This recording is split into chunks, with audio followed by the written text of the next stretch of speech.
कर भला तो हो भला। एक प्रसिद्ध राजा था जिसका नाम रामधन था।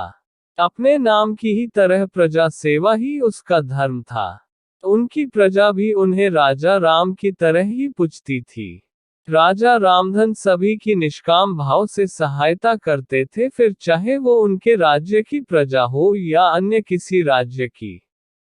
उनकी ख्याति सर्वत्र थी। उनके दानी स्वभाव और व्यवहार के गुणगान उसके शत्रु राजा तक करते थे। उन राजाओं में एक राजा था भीम सिंह, जिसे राजा रामधन की इस ख्याति से ईर्ष्या थी।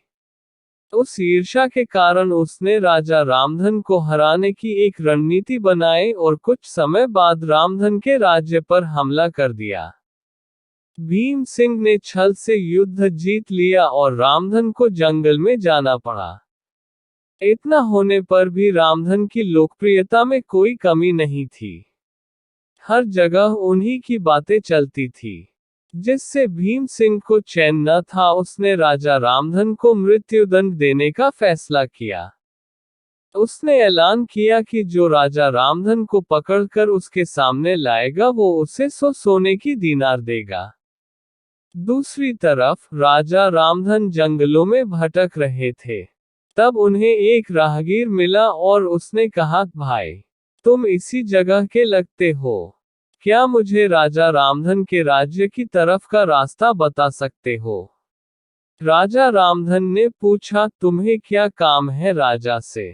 तब राहगीर ने कहा, मेरे बेटे की तबीयत ठीक नहीं, उसके इलाज में सारा धन चला गया।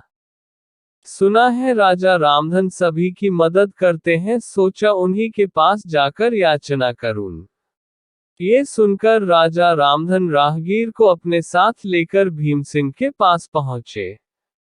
उन्हें देख दरबार में सभी अचंभित थे। राजा रामधन ने कहा, हे राजन, आपने मुझे खोजने वाले को 100 दीनार देने का वादा किया था।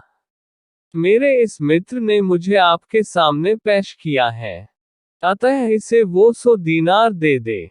ये सुनकर राजा भीम सिंह को एहसास हुआ कि राजा रामधन सच में कितने महान और दानी है, और उसने अपनी गलती का स्वीकार किया। साथ राजा रामधन को उनका राज्य लौटा दिया और सदा उनके दिखाए रास्ते पर चलने का फैसला किया। दोस्तों, इसी को कहते हैं कर भला तो हो भला।